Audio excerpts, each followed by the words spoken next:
Hi అండి. Hello, నమస్తే. Welcome back to my channel. నేను మీ స్మార్ట్ జమీమా. సో ఈరోజు టమాటో రైస్ ఎలా చేయాలో చెప్తాను. ఇది నైట్ మిగిలిపోయిన అన్నం అనమాట. సో నేను ఫుడ్ని అయితే అస్సలు వేస్ట్ చేయనండి. సో ఎవరైనా సరే ఫుడ్ని వేస్ట్ చేయకూడదు. దానికోసం ఒక 3 టమాటోస్ని ఇట్లా పలుపు తీసుకోవాలి. అండ్ ఒక 2-3 పచ్చిమిర్చి, ఒక ఆనియన్ చిన్నగా తరిగి పెట్టుకోవాలి. అలాగే బిర్యానీ ఆకు, 2 లవంగాలు అండ్ ఒక టేబుల్ స్పూన్ జీలకర్ర తీసుకోవాలన్నమాట. సో చూసారు కదా, ఇట్లా మనం ఒక ప్యాన్ పెట్టుకొని ఒక 1.5-2 టేబుల్ స్పూన్ వరకు ఆయిల్ని యాడ్ చేసేసుకుందాం. సో దాంట్లో ఇప్పుడు 2 బిర్యానీ ఆకులు, 2 లవంగాలు, ఒక ఇలాచిని అండ్ ఒక 1 టేబుల్ స్పూన్ కాకుండా కొద్దిగా ఒక 1/2 టేబుల్ స్పూన్ అట్లా జీలకర్రని యాడ్ చేసేసుకొని సన్నగా తరిగి పెట్టుకున్న ఆనియన్ అండ్ ఒక 2-3 పచ్చిమిరపకాయలు తీసుకున్నాం కదా. సో అవి కొద్దిగా పుదీనా అండ్ కొంచెం కరివేపాకు కూడా యాడ్ చేసేద్దాం దీంట్లో. సో ఫుడ్ అనేది దొరకక చాలామంది ఆకలితో ఉంటారండి మన దేశంలో అయితే. సో ఫుడ్ మాత్రం అసలు వేస్ట్ చేయొద్దు. ఆకలితో ఉన్న వాళ్ళని ఒకసారి అడగండి, అన్నం విలువ అనేది తెలుస్తుంది. ఫుడ్ని వేస్ట్ చేయడం అస్సలు కరెక్ట్ కాదు. దానికోసం మన ఇంట్లో ఉన్న వాళ్ళు కూడా చాలా కష్టపడతారు. వాళ్ళు కష్టపడేది ఆ ఫుడ్ కోసం కదా. సో అందుకని చెప్పేసి ఎప్పుడే కానీ రైస్ని చల్లేయడం చేయకండి. సో ఇలా చేసుకొని తింటే యమ్మీగా అండ్ కమ్మగా ఉంటుంది.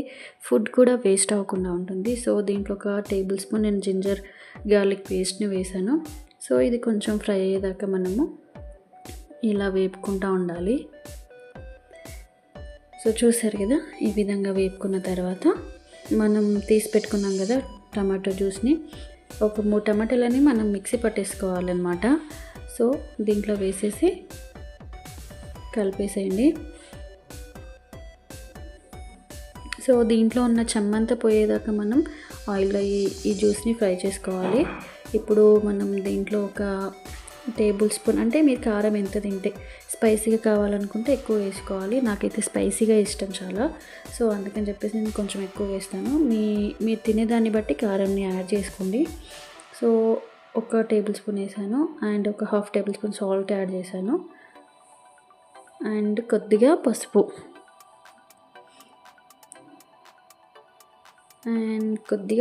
యాడ్ చేశాను. దీంట్లో కొద్దిగా గరం మసాలా యాడ్ చేసుకోండి. చూసారు కదా, కొంచెం గరం మసాలా యాడ్ చేసుకొని నీట్గా ఇట్లా మిక్స్ చేసేయండి. దీంట్లో మన టమాటోలో ఉండే వాటర్ అంతా కూడా వెళ్ళిపోయేదాకా కొంచెం ఫ్రై అనివ్వాలి ఈ విధంగా. సో చూసారు కదా, లాస్ట్కి అయితే నేను రైస్ని దీంట్లో వేసేసి మిక్స్ చేసేస్తున్నాను. ఇది చాలా టేస్టీగా ఉంటుంది. అండ్ మీరు ఒకసారి ట్రై చేసి చూడండి.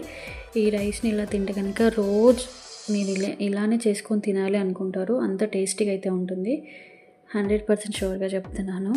సో చూసారు కదా ఫ్రెండ్స్, ఇది ఇవాళ నా బ్రేక్ఫాస్ట్ అనమాట. నేను ఫుడ్ని వేస్ట్ చేయకుండా నైట్ మిగిలిపోయిన అన్నాన్ని ఇట్లా టమాటో రైస్, జీరా రైస్ అట్లా ట్రై చేస్తూ ఉంటాను అనమాట. వేస్ట్ అవ్వకుండా ఉండాలి ఫస్ట్ రైస్ అనేది. సో అందుకని ఇట్లా ట్రై చేస్తాను. చూడండి, మీరు కూడా ట్రై చేయండి.